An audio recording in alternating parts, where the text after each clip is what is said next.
Good. Hey, everyone. Welcome to the next bit on our IPCP module videos of why you should join the next pathway next February, the 27th. 27th, yeah.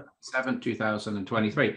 Good. So we just want to talk a little bit about how Identity Compass and the artificial intelligence brings an integral capacity to coaching. And we're going to have Jay talk us through how standard or traditional coaching works in the left-hand quadrants mainly, and how Identity Compass brings a more holistic, whole and integral approach to working with the client and also for you as a coach. So we're going to have a quick look at a slide and then Jay and I will have a conversation. So here we go, get ready. So this is the difference that makes the difference between subjectivity and objectivity. And it's massive in coaching because the whole field of coaching is basically grounded in the coach's and the client's subjectivity. So this is a game changer we're about to look at. Here we go. Good.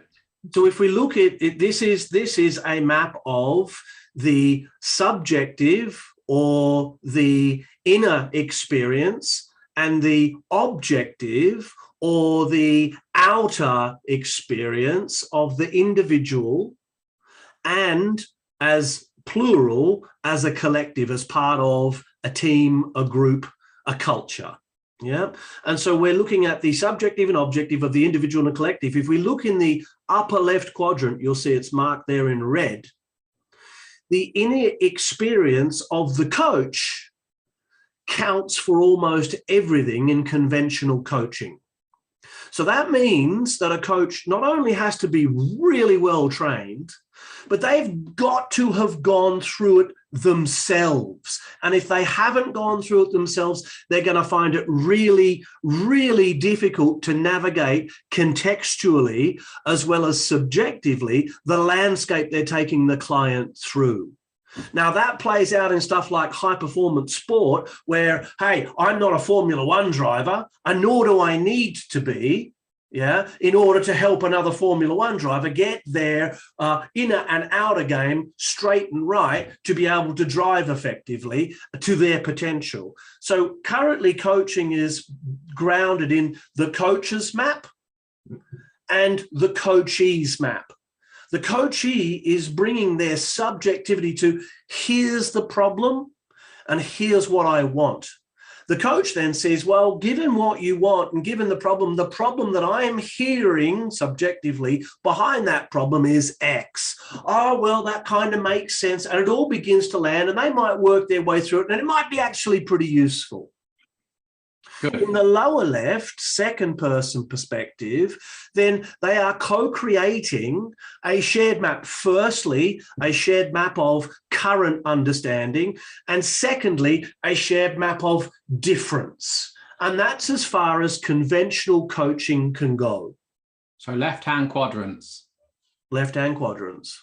Okay, so that's like traditional coaching, even developmental coaching, right? When you're just, what you're saying is the coach subjective experience and the client's subjective experience are interacting to the coaching session. Right. Good. Holistically. And the big problem with that is that the coach doesn't have any context. So they're going to only rely on what the client's bringing to the process, which of course is going to be limited to what the client thinks is important. And this is the difference that makes the difference. We need to turn that subject into object. So we need something or someone or a process or a system to help us do that, to help us take a mind dump of the client and make it objective. Good. So how does Identity Compass make this a more integrally informed coaching session in the right hands? Well, it does that. It turns subject into object by asking a series of forced answer questions. It's not a nice test to do because it's forcing you into answering questions and then throwing up different questions based on what it's forcing you into answering. And so it's a forced answer test. So it feels like, well, neither of those are true, but it's taking you down a pathway where those small calculations start to play out in a big way in terms of your thinking pattern. It maps your thinking patterns in an objective, scientific, rational, logical way.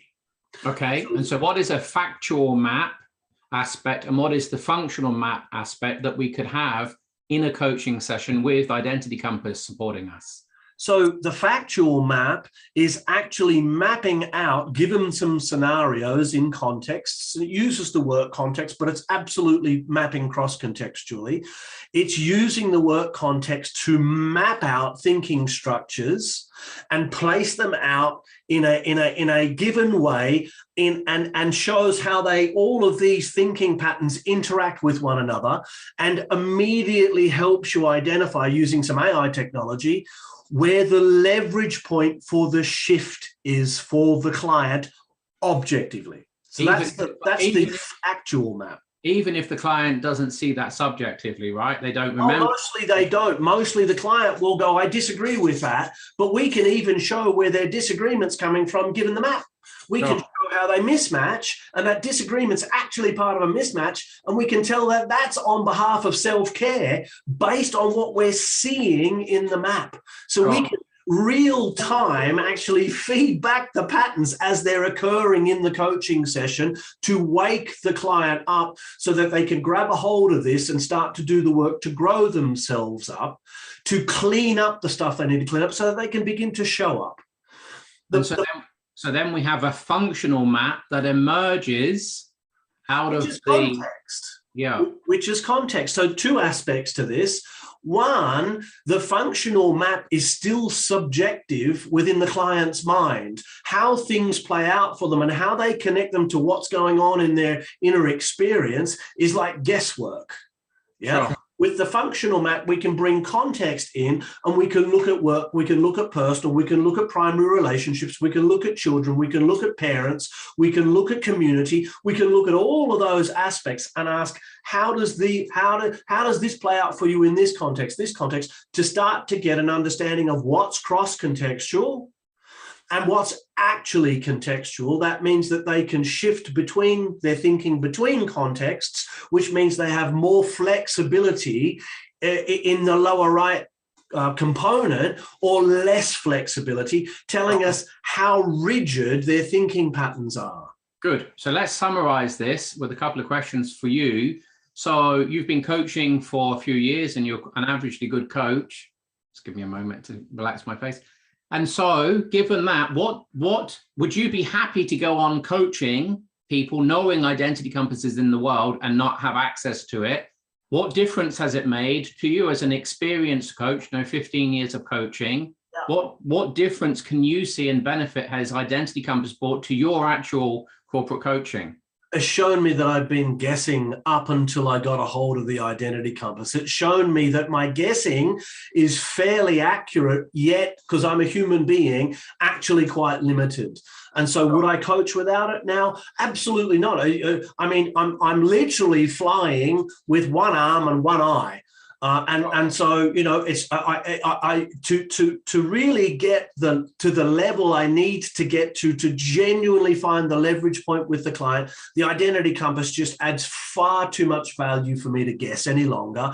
And it's from their perspective, right? I've had a client go, I don't agree. And I've said to the client, it wasn't me who filled in your Identity Compass, it was you. So I'm not saying this, actually you are. You're disagreeing and taking a polar response against yourself.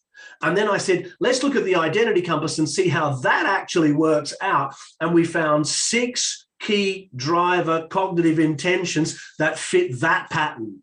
And the moment the client saw it, the client literally went bright red and said, I feel more seen and more understood than any other conversation I've ever had with anybody to this point. I have not understood why I'm getting the responses I'm getting, and now I'm starting to understand why they happen the way they happen.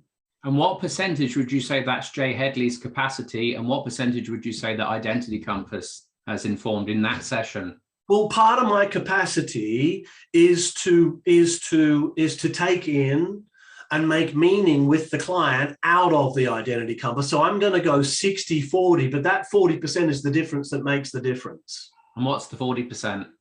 That is the difference that makes the difference. The 40% is the identity compass. The 60% is all of the grounded learnings and understanding how the identity compass needs to be read and translated with the client's help.